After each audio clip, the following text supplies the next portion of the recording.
हमारे चैनल को सब्सक्राइब करें और बेल आइकन दबाएं।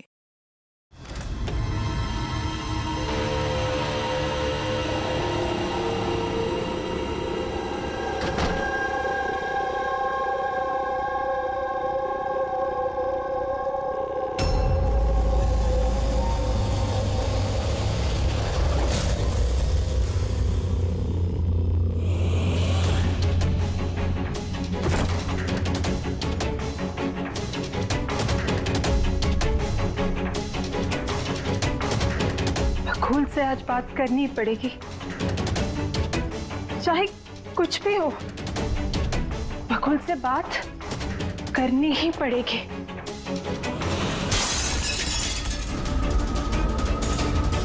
घर में तो कोई नहीं है, ये आवाज कैसे?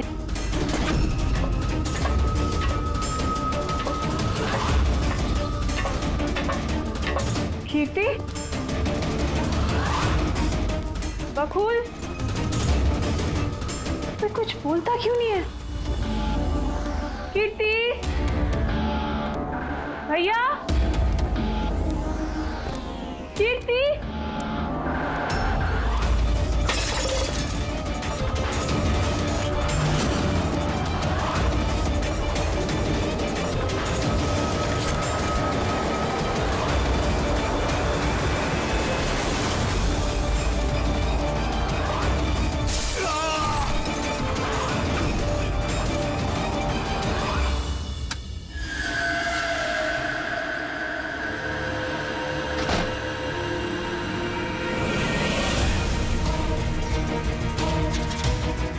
भैया का सूटकेस। भैया बैंगलोर नहीं गए क्या?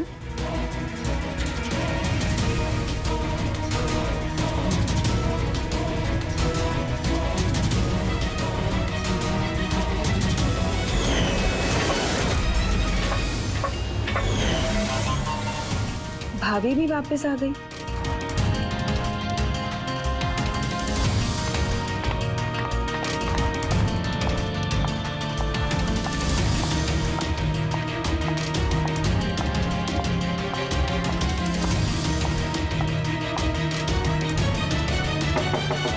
भैया, बकुल भैया, भैया आप बैंगलोर नहीं गए क्या? भाभी,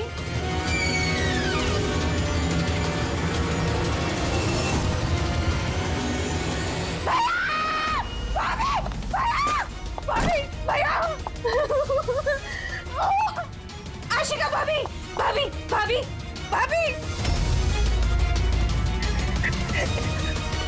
हेलो, हेलो नितिन भैया, भैया आप जल्दी से वापस आ जाओ। यहाँ पे सब खत्म हो गया भैया। देखो कीर्ति, ये खून का मामला है। एक बार फिर से सोच, क्या तुमने जो कुछ भी कहा वो सच है?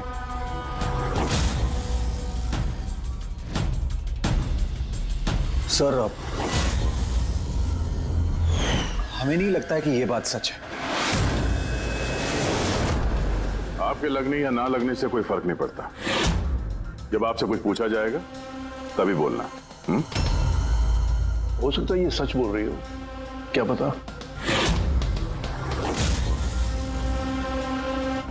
मैं पागल नहीं हूँ, मैं होश में हूँ।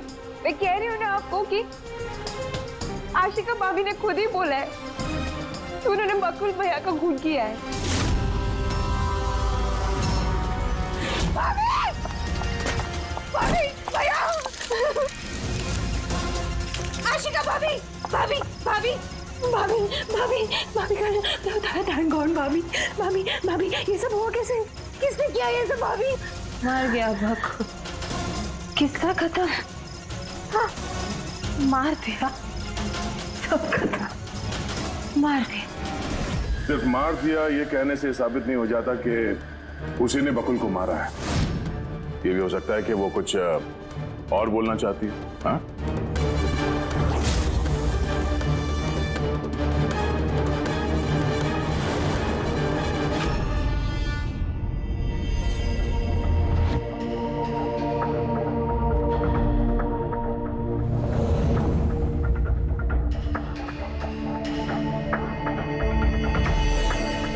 एक बात बताओ, जब बकुल का खून हुआ उस वक्त तुम सब लोग कहां पर थे?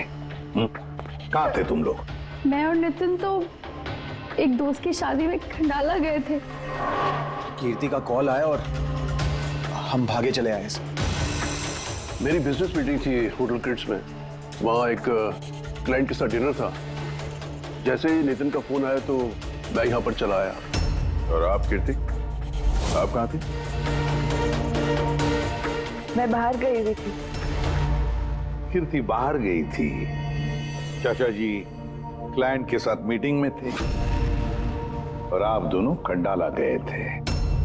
उस वक्त बकुल और आशिका घर में अकेली थी, है ना? बकुल भैया भी बैंगलोर जाने वाले थे, उनकी 11 बजे की फ्लाइट थी और आशिका भाभी तो पार्टी में गई थी। आप सब घर में नहीं थे तो फिर बैंगलोर जाने वाला बकुल वापस क्यों आया घर पे? और ये आशिका वो पार्टी से वापस क्यों आई? तो वो आप जाकर आशिका भाभी से पूछिए ना कि वो इतनी जल्दी वापस क्यों आ गई। वो तो घर पे ये बोलकर गई थी ना कि वो सुबह वापस आएंगी। वो तो हम पूछेंगे उससे। फिलहाल आप बताइए, आप कहाँ गई थी बाहर? मेरी मदर बांद्रा रहती है, उनको अचानक फूड पॉइजनिंग हुआ था, मैं उनके पास ही गई थी और फिर वहीं से मैं आई। वाह, हर एक के पास एक्सप्लेनेशन है कि बकुल के खून के वक्त मैं यहां था, मैं वहां थी, मैं वहां गया था। सबके पास एक्सप्लेनेशन है, लेकिन आप सब लोग एक बात अच्छी तरह से याद रखना, हम सीआईडी वालों से सच ज्यादा देर तक छुपता नहीं, सामने आकर ही रहता है।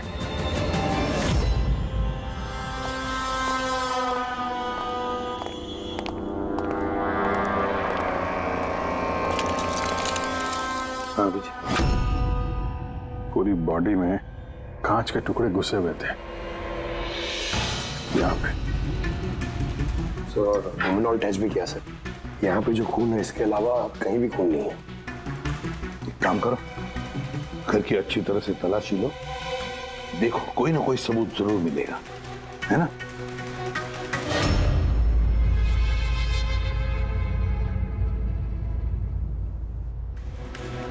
ये बताया सर, इनका कहना है कि इन्हें कुछ भी याद नहीं। कुछ भी याद नहीं? आशिका, तुम्हें याद आ रहा है तुमने कीर्ति को होश में आने के बाद कुछ बताया था? याद करो। मुझे कुछ याद नहीं आ रहा। याद करने की कोशिश करो। कीर्ति कह रही थी कि बकुल का खून तुमने किया, ऐसा तुमने खुद उसको बताया? कीर्ति इल्जाम लगा रही है मेरे पे। बकुल को मैंने नहीं मारा।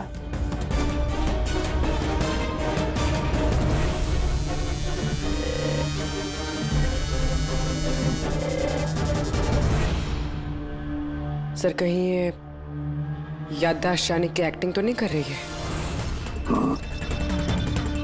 हो सकता है, क्योंकि बकुल यहाँ कमरे में खून से लथपथ पड़ा है और इसके सर पे थोड़ा सा निशान है, बस।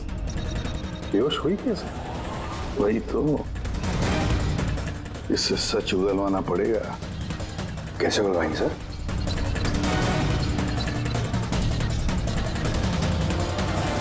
सच उगलवाएंगे नार्को टेस्ट से।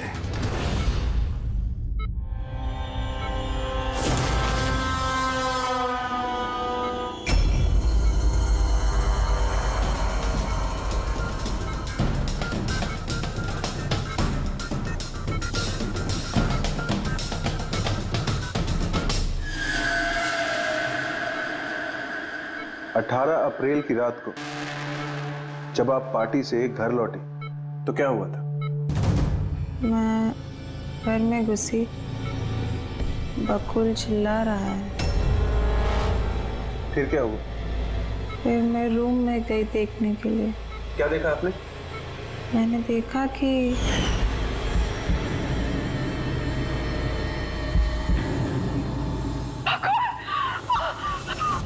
जैसे ही मैं अंदर गई तो मैंने देखा बकुल वहां पे है।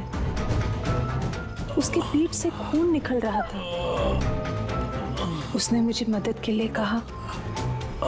जैसे ही मैं उसके नजदीक गई, मैंने वहीं पर एक लड़की की लाश पड़ी हुई देखी।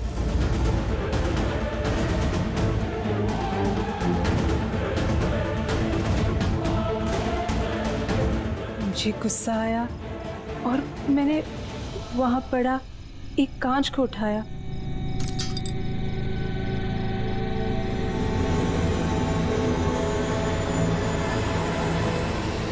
और बकुल को मार दिया। तभी मुझे मेरी गर्दन पे प्रेशर महसूस हुआ। मैं बेहोश होने लगी। बेहोश होने से पहले मैंने दरवाजे पे एक फिगर को देखा जिसने ऑरेंज फ्लोरेसेंट जैकेट पहन रखी थी। आदमी था या औरत थी? आदमी। ओके, फिर क्या किया उसने? वो मेरे पास आ रहा है, शायद मुझे मारना चाहता है। अच्छा आशिका, तुमने वहाँ किसी औरत की लाश को देखा था? हाँ, देखा था। औरत की लाश? वहां पर तो हमें किसी औरत की लाश नहीं मिली। हम तो बकुल के मर्डर की जांच कर रहे हैं। अभी एक नया केस कहां से आ गया? कौन सी औरत की लाश है? कौन थी वो औरत? मुझे याद नहीं, सब धुंधला दिख रहा है। ये कहीं ये हमें गुमराह तो नहीं कर रही? समझ में नहीं आ रहा है ये किस औरत की बात कर रही है, किस औरत की लाश की बात।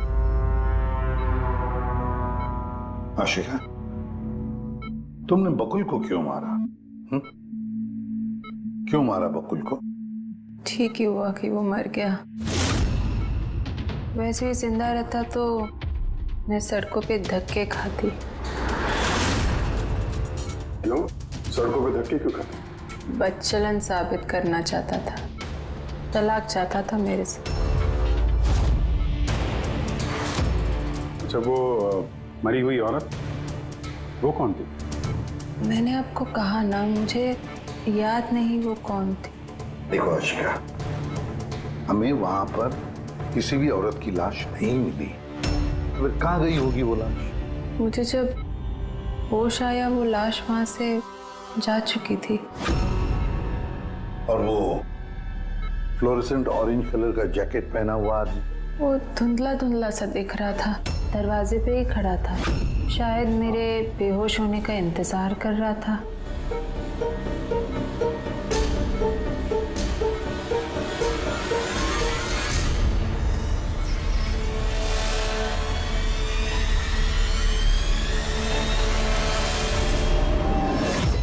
अभी तो आशिका वही बोल रही है जो उसे अच्छा लगता है, मगर टेस्ट में उसने सब कुछ सच सच बोला है।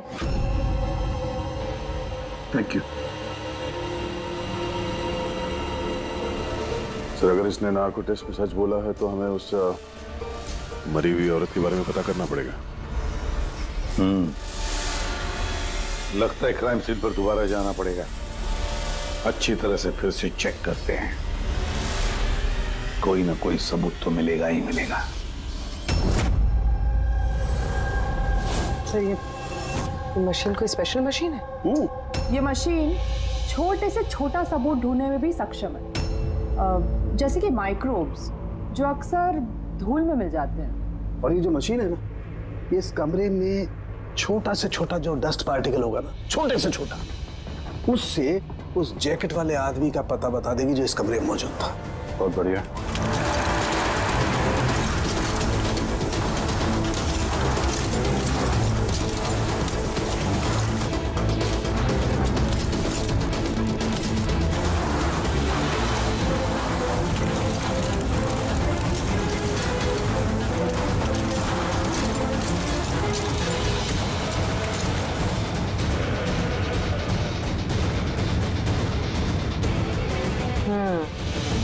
ये देखिए, जो हमारी नजरों से बच गया वो इस मशीन ने ढूंढ निकाला।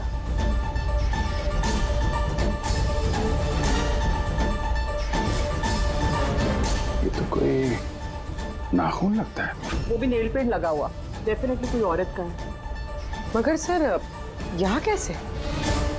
शायद भागा दौड़ी हाथापाई में किसी चीज से ठोकर लगी होगी और नाखून यहाँ पे रह गया।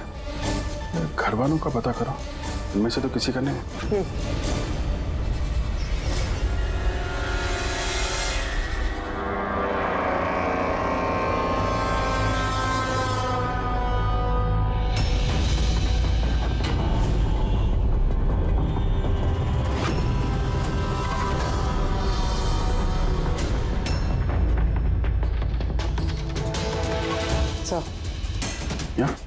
पर घर में तो किसी का भी नहीं है। शायद उस औरत का होगा जिसकी लाश आशिका ने देखी थी। लगता तो ऐसा ही है।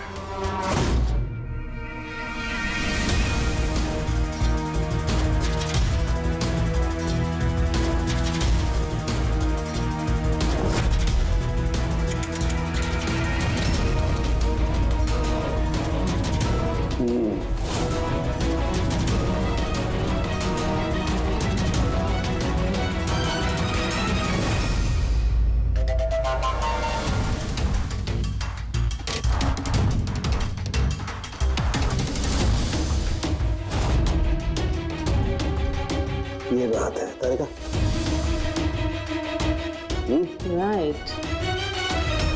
क्या पता चला इस नाखून का किसका है ये? सर, नाखून का डीएनए किसी भी फैमिली मेंबर से मैच नहीं हुआ। लेकिन एक बात पता चली बस, ये नाखून जिस किसी का भी है वो एक औरत है और उसकी उम्र 20 से 25 साल। 20 से 25 साल की औरत। और एक बात, हाँ,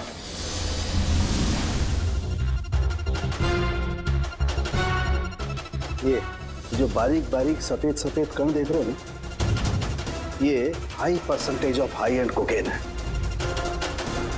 नाखून में। सुनिए, कोई औरत ड्रग एडिक्ट भी है? हाँ, घर परिवार की नहीं, बाहर की है। सर कोई बाहर वाली वहां पे आई है तो किसी कार, ऑटो, टैक्सी वगैरह ही किया होगा। हाँ, पता लगाना पड़ेगा रिक्शा वालों से, टैक्सी वालों से कि क्या उनमें से किसी ने उसे घर पर छोड़ा है क्या। सर वो आशिका बता रही थी कोई फ्लोरोसेंट ऑरेंज कलर की जैकेट पहने हुए आदमी था वहां पे।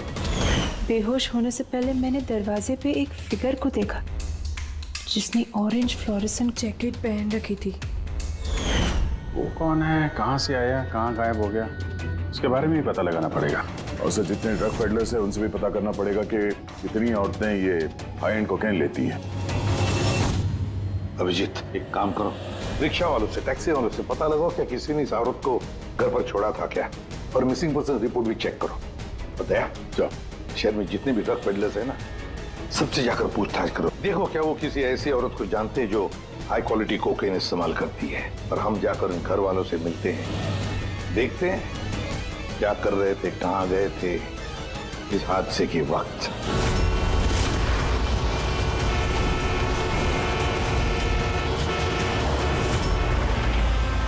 तुम्हारी एसोसिएशन से पता चला है कि 10 तारीख को यानी परसों रात में तुमने शांति निवास बंगलों में किसी लड़की को छोड़ा था। हाँ सर, छोड़ा था। कितने बजे की बात है? सर लगभग 1 बजे की बात है, उसी बंगलों में। सर बहुत नशे में थी वो और बार बार अपने हस्बैंड को गाली दे रही थी। अच्छा जी सर।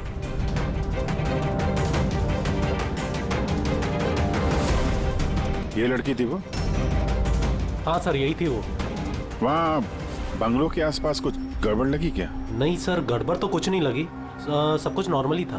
और एक कार खड़ी थी, एक बाइक, और सर एक गार्बेज वैन भी था। Garbage van? जी sir. Sir sir sir sir sir sir मैं भी एक लड़की को परसों शांति निवास बंगलों के बाजू में छोड़ा था। कितने बजे? सर यही कोई 12:30 बजे के आसपास। और तुमने 1 बजे छोड़ा था? जी सर। ये लड़की थी वो? नहीं नहीं सर, ये लड़की नहीं थी।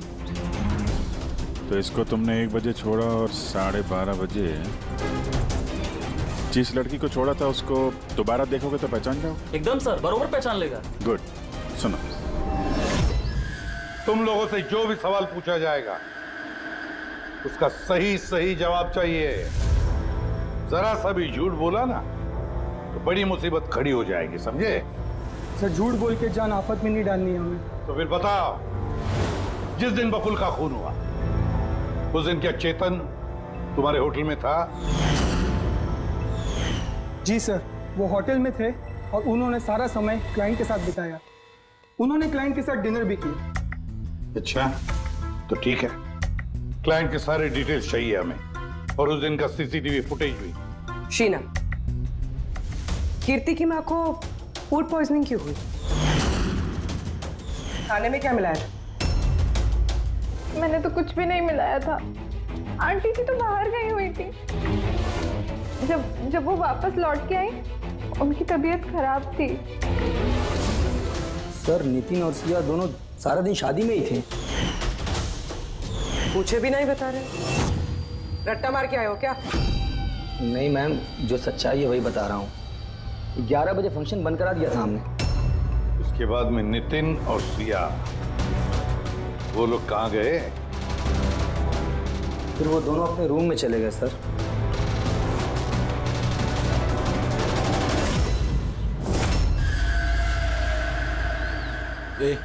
ये माल किधर मिलेगा?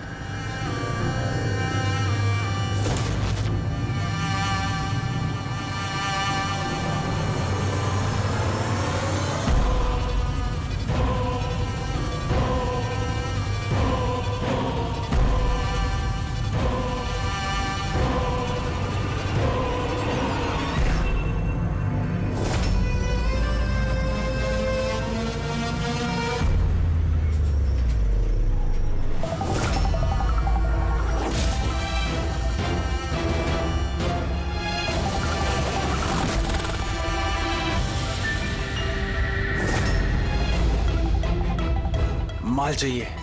मिलेगा। कितना चाहिए और पेमेंट कैसे करेगा? पेमेंट माल इस्तेमाल करने के बाद। माल इस्तेमाल करने के बाद? भागने के बारे में ना सोचना भी मत। मेरे पास हर एक क्लाइंट की ना कुंडली है, कुंडली, और उस कुंडली में लिखा है कि मेरा क्लाइंट ओवरडोज से मरेगा या मेरी बंदूक की गोली खा के।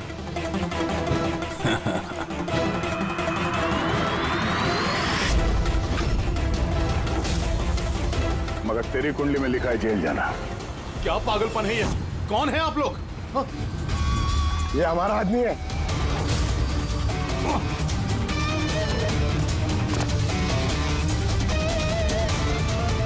चल, बात हो गया।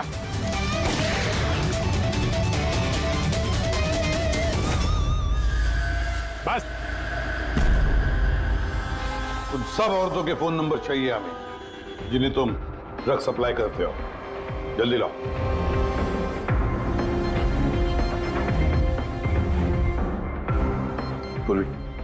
देखो जरा, कॉल करके देखो इन सारे नंबर्स पर।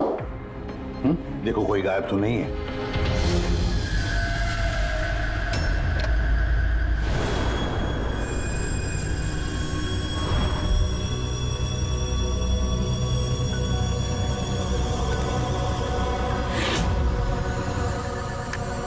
हेलो।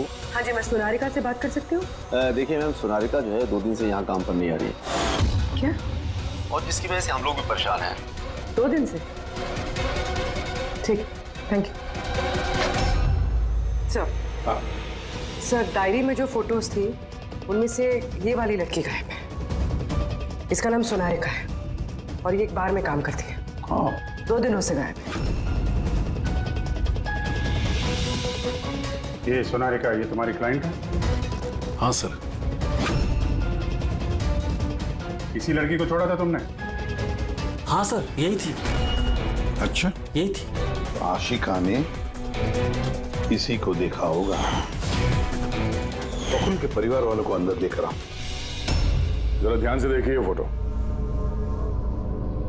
ये वो लड़की है जिसकी लाश आपके घर से मिली थी। आप लोग जानते हैं सर? हाँ? नहीं सर। अब मैंने देखा है इसे बकुल भैया के साथ 2 महीने पहले। बकुल भैया के साथ 2 महीने पहले? कहां पर देखा था? एक होटल के बाहर, और भैया ने कहा कि ये उनकी क्लाइंट है। अच्छा, एक ड्रग एडिक्ट बार में काम करने वाली लड़की के साथ बकुल था, पर इनसे झूठ बोल रहा था कि क्लाइंट है। क्यों झूठ बोला उसने?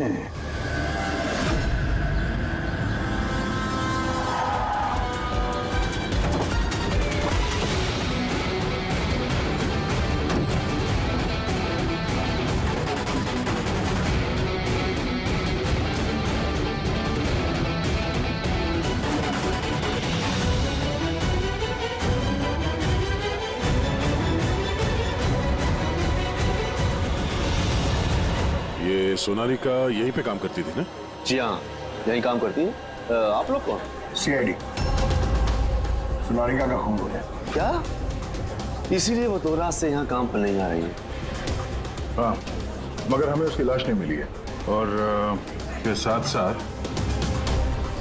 ये बकुल नाम का आदमी है, इसका भी खून हुआ। हम ये जानना चाहते हैं कि सोनालिका का इस बकुल के साथ क्या संबंध है? संबंध के बारे में तो नहीं पता, लेकिन हाँ, ये आदमी कभी कभी हमारे बारे में सोनालिका को लेने आता था।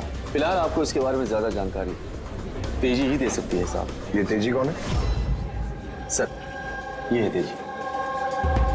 तेजी, सोनालिका तुम्हारी दोस्त थी। ये बताओ कि इस आदमी के साथ सोनालिका का क्या संबंध है? सर, सोनालिका का बकुल के साथ अफेयर चल रहा था। बकुल उसके सारे रईसों वाले खर्चे उठाता था, उसे कोकेन तक के खर्चे देता था, पर उसको हमेशा बकुल से कुछ ना कुछ शिकायतें रहती थी। कैसी शिकायत रहती थी?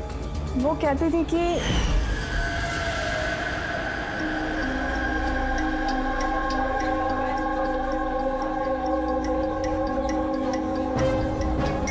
सोनालिका, क्या हुआ? मैं बकुल के साथ ना अब ये रिश्ता और नहीं रख पाऊंगी। क्यों, क्या हुआ? ना तो रिश्ता रखने के पैसे मिल रहे और नहीं वो बकुल अपनी बीवी आशिका को डाइवोर्स दे रहा है। कुछ तो करना पड़ेगा। क्या करेगी तू? ब्लैकमेल।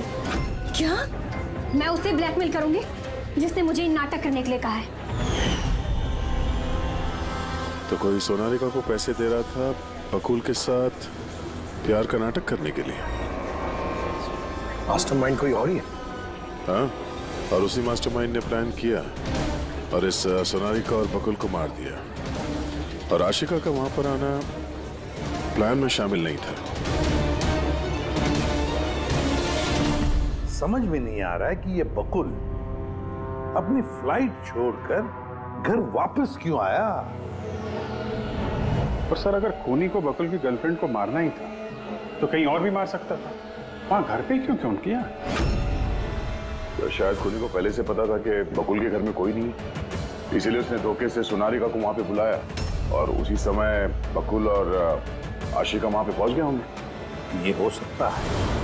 तो सर, लाश को घर से बाहर कहाँ लेके गए होंगे और कैसे? क्योंकि बकुल के घर की सारी गाड़ियां तो पहले से बाहर थी। खूनी अगर चाहता है तो क्या लाश के टुकड़े करके वो सूटकेस में भी ले जा सकता है, या फिर लाश के टुकड़े करके वो प्लास्टिक के थैलियों में भी डाल सकता है। कचरे की थैलियां हैं प्लास्टिक की। हाँ सर। एक कार खड़ी थी, एक बाइक, सर एक गार्बेज वैन भी था। क्या? रात के 1 बजे? रात के 1 बजे बंगले के बाहर एक कचरे की गाड़ी खड़ी थी? इसका मतलब है सर ये खून प्लांट था। ये खूनी गार्बेज वैन लेके आया था लाश को ठिकाने लगाने के लिए। और सर ये फ्लोरेसेंट ऑरेंज कपड़े गार्बेज वैन वाले उसके पहनते हैं। सर, चेतन जिस कंपनी के बिजनेस डिनर पे गया था, ऐसी कोई कंपनी रजिस्टर्ड ही नहीं। मेरी बिजनेस मीटिंग थी होटल किड्स में। और कीर्ति की माँ ने बाहर कुछ भी नहीं खाया। मेरी मदर बैंड्रा रहती है, उनको अचानक फूड पॉइजनिंग हुआ था, मैं उनके पास ही गई थी। फिर भी उसे फूड पॉइजनिंग हो गई। ठीक है, ये भी पता लगाना चाहिए कि जिस रात बकुल और सोनालिका का खून हुआ उस रात खंडाला से कोई टैक्सी या प्राइवेट गाड़ी आई थी क्या बंगले पर? अपनी माँ की बीमारी के बारे में सच सच बताओ। उनकी मेड शीना का कहना है कि उनकी जो भी हालत थी घर के खाने की वजह से नहीं हुई। हाँ, ये सच है। उन्होंने घर का खाना नहीं खाया था, बल्कि वो तो ये बता रही थी कि वो ड्राइवर के साथ बाहर गई थी और कार में उन्होंने कुछ दवाई खाई थी। दवाई खाई? हाँ, हमारे ड्राइवर अमन का भी यही कहना है। तुम्हारा ड्राइवर अमन का? सर, उन सभी ड्राइवरों को साथ में लेके आया हूँ जो गार्बेज वैन चलाते थे। हमें एक गार्बेज वैन के बारे में पता चला है जो आधी रात को सड़क के बीचों बीच खड़ी थी, जिसमें लाश डाल के ले जाया गया। वैन का पता चल गया? सर्विलेंस कैमरे में वो वैन साफ साफ दिख रही है हमें। क्यों?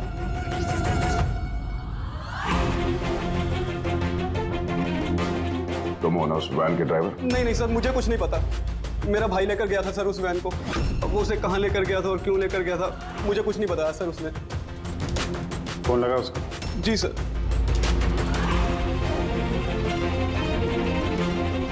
हेलो अमन, कहाँ है तू?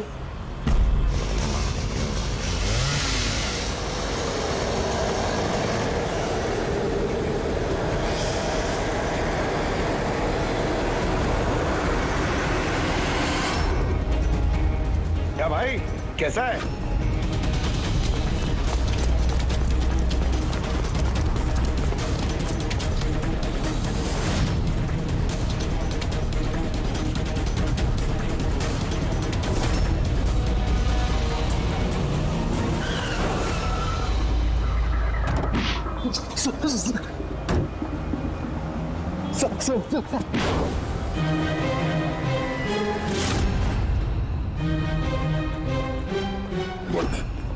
सोनारिका का खून तो नहीं किया ना? हाँ?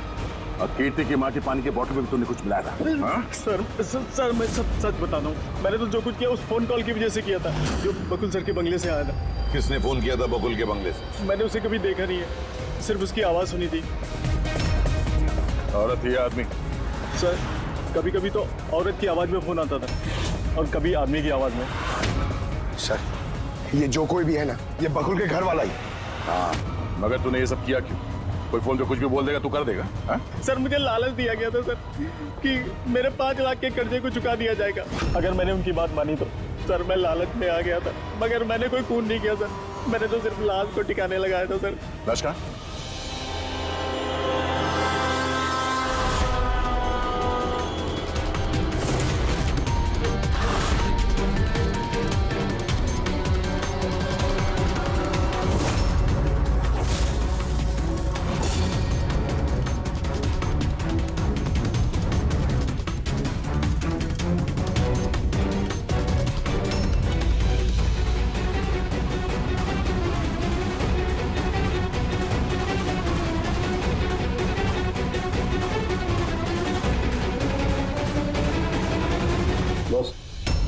इस लड़की का गला घोटा गया है, शायद इसी से इसकी मौत हुई है। तो इसीलिए सोनारिका की खून का कोई भी निशान नहीं था क्राइम सीन पर। और उसके पैर के अंगूठे का नाखून भी उखड़ा हुआ है।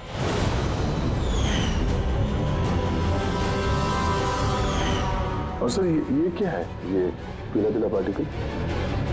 यही तो इस केस की सबसे अहम कड़ी है। चलिए खड़े हो जाइए सर, उठिए। और कितनी पूछताछ करेंगे आप लोग? सब कुछ तो बता दिया हमने। इस बार कोई पूछताछ नहीं होगी, आप सभी का नार्को टेस्ट होगा।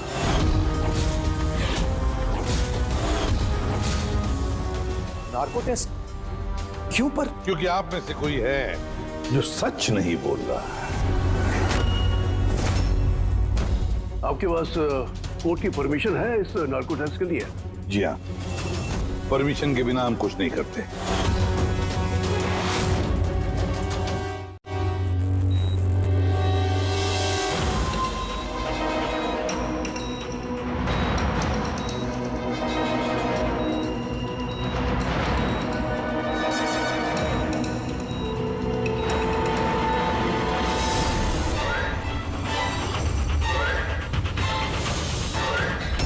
नींद आ रही है? जो मैं आपको बोलूंगी उसका सही सही उत्तर दीजिएगा, ठीक है? सोनारिका को जानती हो? हाँ। बकुल का अफेयर था सोनारिका के साथ, ये भी जानती है? हाँ, मुझे दोनों पे शक था। क्या आशिका ने सोनारिका का खून किया है? आशिका जानती नहीं थी सोनारिका को, तो खून कैसे करेगी? अभी आपको नींद आ रही है? हाँ। सोनारिका को जानते हो? नहीं। बकुल का अफेयर था सोनारिका से, ये जानते होंगे आप? नहीं।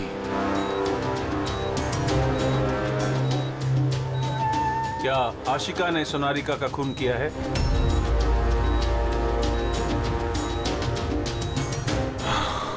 आशिका सोनारिका को जानती थी। आशिका ने ही बकुल और सोनारिका का खून किया है। उसी ने यह खून की साजिश रची थी।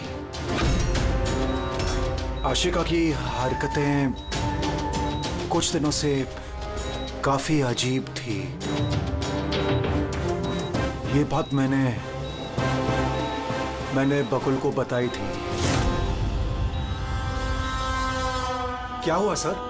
हुआ कुछ नहीं नितिन, सिर्फ इतना बताना था कि ट्रुथ सीरम के असर से इंसान सिर्फ उतना ही बताता है जितना उसे पूछा जाता है, ज्यादा कुछ नहीं बताता।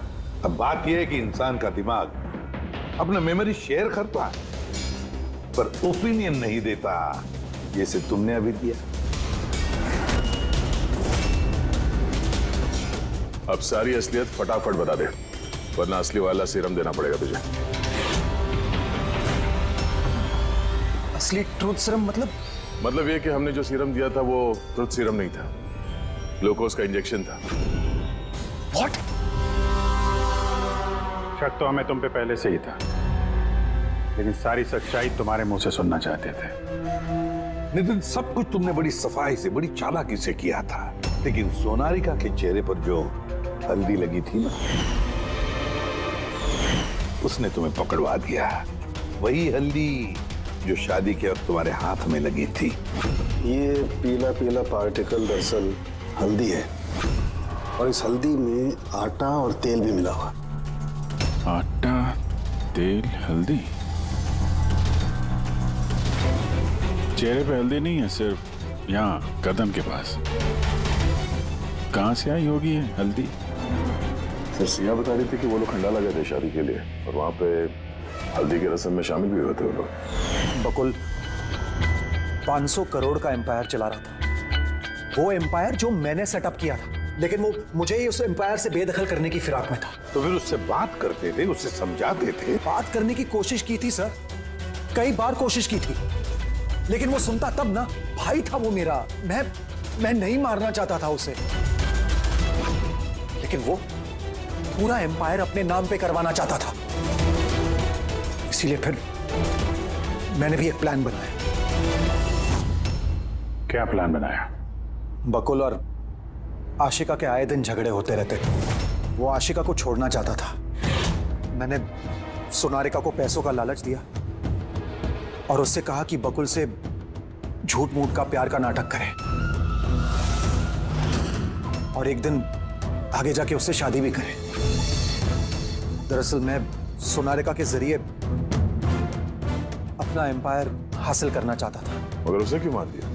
वो तो तुम्हारा साथ दे रही थी शुरू में सर, लेकिन बाद में उसने मुझे ब्लैकमेल करना शुरू कर दिया। और इसलिए तुमने सोनारिका को धोखे से घर बुला लिया?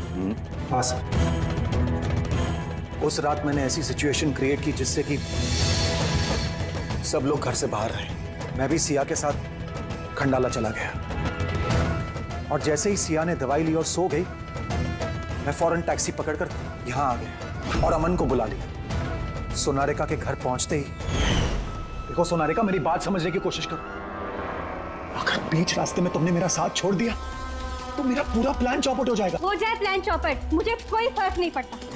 और वैसे भी मुझे उस बकुल में कोई इंटरेस्ट नहीं है, और ना ही मैं उससे प्यार करती हूँ और ना ही मैं उससे शादी करना चाहती हूँ।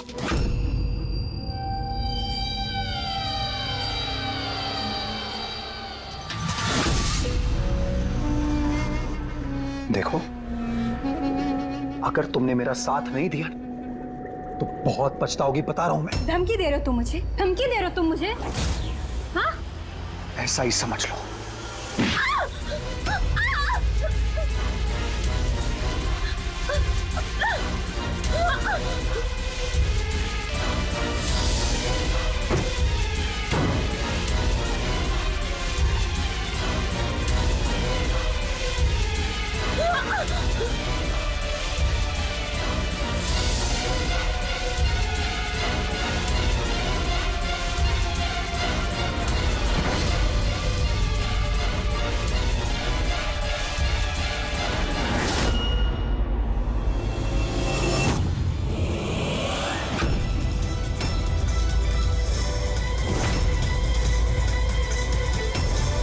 भैया बकुल ये क्या किया आपने? नहीं ये सोनालिका मुझे फंसाना चाहती थी। मैं पुलिस को बुलाऊंगा। बकुल बकुल बकुल बकुल